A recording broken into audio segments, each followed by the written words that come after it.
Bab 92, malam pertama untuk Miftah. Pagi harinya ketika Yongki selesai sarapan, mendapat telepon dari Miftah. Soal rencana semalam yang gagal total.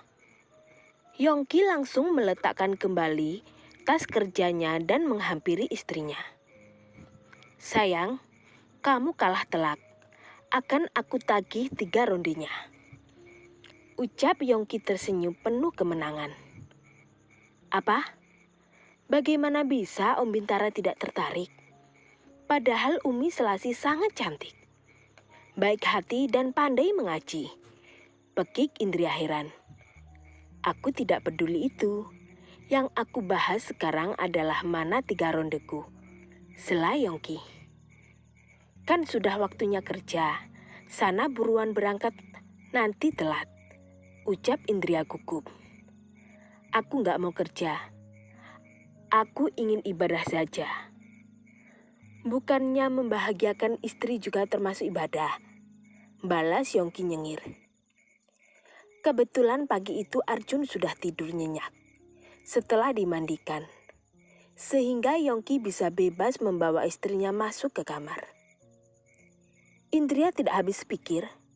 Jika Yongki benar-benar meminta 3 ronde itu, tubuhnya sampai gemetar dan lemas. Kamu nakal, Mas, keluh Yongki. Nakal nggak apa-apa, yang penting menjadi suami dan ayah yang baik. Jawab Yongki tersenyum manis. Jika di dalam kamar Indria memang melepas cadarnya karena suaminya yang meminta. Sebab Yongki yang usil setiap saat akan curi ciuman. Walau kesal, tetapi Indria bahagia dengan tingkah suaminya yang penuh kejutan. Mas, aku KB suntik 3 bulan kok, jadi mudah lelah gini ya, ujar Indria. KB alami saja, kalau gitu, saran Yongki. Indria terdiam. Ada sesuatu yang membuat dirinya merasa sulit memutuskan. Hayo, gak rela kan saat-saat paling enak terenggut? Ahai, gayamu mengeluh 3 ronde aslinya kamu setiap malam meminta itu. Goda Yongki. Apaan sih? Aku hanya memikirkan kalau sampai kebobolan bagaimana. Kasihan Arjun yang masih menyusui. Sela Indria sambil mencubit lengan suaminya. Kita solusi ke dokter saja. Bagaimana baiknya ya? Balas Yongki. Tapi melihat Dinala, aku sangat ingin bayi perempuan. Jadi kita tunggu sampai usia Arjun umur 3 tahun. Ujar Indria antusias. Apakah tidak akan merepotkan? Usia 3 tahun sedang aktif-aktifnya. Nanti kamu yang repot mengurusnya. Tanya Yongki cemas. Lah kan, itu anak kamu juga Mas. Masa aku sendiri yang merawatnya? Sindir Indria. Baiklah, kita rawat bersama. Jawab Yongki nyengir. Yang ditunggu-tunggu, Miftah akhirnya datang juga. Istrinya sudah sembuh dan telah melewati masa nifas. Dengan semangat, dia segera mengadakan ijab qabul yang hanya dihadiri oleh kedua belah pihak keluarga. Yanti juga ikut datang. Dia pun memberi kabar jika Amjad telah menikah bersama tunangannya. Alhamdulillah, semoga mereka bahagia, ucap Safira. Kamu tidak bersedih? Tanya Yanti. Tidak, hidupku juga sudah bahagia. Jawab Safira jujur. Kalian sudah selesai belum gibahnya? Sindir Miftah. Ah, maaf, ucap Yanti nyengir sendiri. Selesai ijab qabul, seluruh keluarga yang datang dipersilahkan untuk menikmati hidangan. Sedangkan Miftah masih menahan istrinya untuk diajak bicara. Kamu masih belum melupakan Amjad? Tanya Miftah. Siapa bilang? Aku malah senang kok. Akhirnya dia menikah dengan tunangannya, jawab Safira. Tapi kamu masih mencintainya kan? Sela Miftah cemburu. Tidak, jawab Safira tegas. Kalau begitu, buktikan malam ini jika kamu tidak mencintai Amjad, tantang Miftah. Safira berdetak kencang. Untuk sekian lama hidup bersama, tetapi memang belum pernah melakukan hubungan. Kamu masih tidak mau? Tanya Miftah agak kecewa. Aku hanya takut, jawab Safira jujur. Malam ini aku tidak akan kasar lagi. Aku tahu kamu trauma, karena dulu aku yang brutal. Ucap Miftah penuh harap.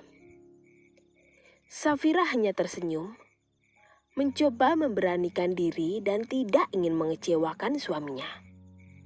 Walau dalam hatinya bergemuruh hebat, grogi, dan juga takut. Malam harinya suasana rumah Miftah sudah sepi lagi. Sebab keluarga yang lain sudah pada pulang. Nathan dan Nala juga seolah tahu jika malam ini adalah malam yang penting bagi kedua orang tua mereka. Sehingga si kembar tidur nyenyak. Safira dan Miftah baru selesai sholat. Ada yang lain dari pandangan Miftah. Sorot mata yang teduh tetapi tajam seperti elang yang hendak menikam. Safira, kenapa kamu terus menunduk? Tanya Miftah. Aku... Miftah tersenyum. Tentu saja istrinya malu dan salah tingkah. Selesai Safira melepas mukena, Miftah langsung memeluk istrinya dari belakang. Istriku, apakah kamu mencintaiku? Tanya Miftah. Kenapa ditanyakan lagi? Kamu seharusnya sudah tahu jawabannya. Jawab Safira membantu saking tegangnya. Aku hanya ingin mendengar jawaban dari mulutmu, agar hatiku merasa yakin dan puas. Pujuk Miftah sambil mengecup tengkuk istrinya. Safira langsung merinding, tetapi lengan Miftah semakin erat memeluknya, dan bibirnya semakin gencar mencumbunya. Kenapa tidak menjawab juga? Apakah bilang mencintaiku masih membutuhkan pertimbangan lagi? Sela Miftah setengah kesal. Aku mencintaimu, Mas, ucap Safira terbata-bata. Miftah sudah tidak tahan lagi. Dia langsung menarik Safira menghadap wajahnya. Miftah mengecup kening sang istri sambil berdoa. Dia sudah tahu bagaimana baik dan benar berkat belajar pada Yongki. Awalnya Safira sangat takut. Tetapi lama-lama pertahanannya runtuh juga. Apalagi sikap Miftah yang begitu lembut dan manis membuat Safira dibuai oleh kenikmatan yang membuat dirinya melayang. Safira dengan ikhlas menyerahkan tubuhnya. Butir-butir air mata menetes bahagia. Akhirnya dia bisa melepaskan rasa traumanya dan melalui semua ini dengan baik. Miftah menepati janjinya, bisa menahan diri dan tidak brutal seperti dulu. Mereka berdua mencapai puncak kenikmatan bersama. Desahan panjang Safira membuat Miftah sangat gemas dan menggigit mesra bahu istrinya. Terima kasih sayang, bisik Miftah begitu puas mendapatkan apa yang selama ini diinginkan. Safira tidak menjawab, sangat malu sampai ingin bersuara atau menatap mata suaminya tidak sanggup. Miftah tertawa, padahal mereka sudah tinggal bersama hampir setahun, tetapi masih saja merasa gugup. Lelah kan? Ayo istirahat. Besok kita bercinta lagi. Bisik Miftah sambil memeluk istrinya erat. Mas, jangan terlalu erat. Aku tidak bisa bernapas. Elak Safira. Miftah tersenyum, meregangkan pelukannya. Baru saja ingin memejamkan mata, Nala menangis.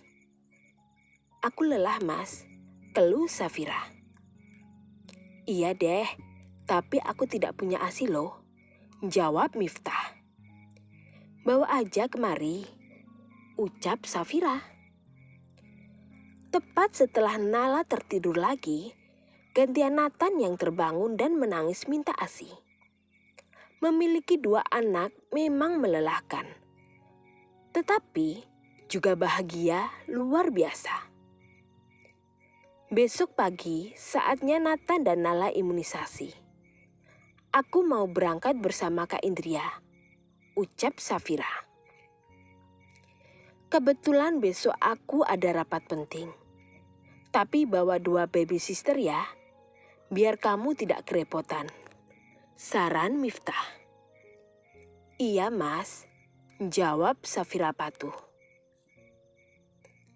Miftah menatap istrinya sendu. Setelah melahirkan, tubuh Safira tidak membengkak dan masih ramping. Orang asing pasti tidak ada yang tahu jika Safira sudah memiliki 2 anak. Karena terlihat masih muda.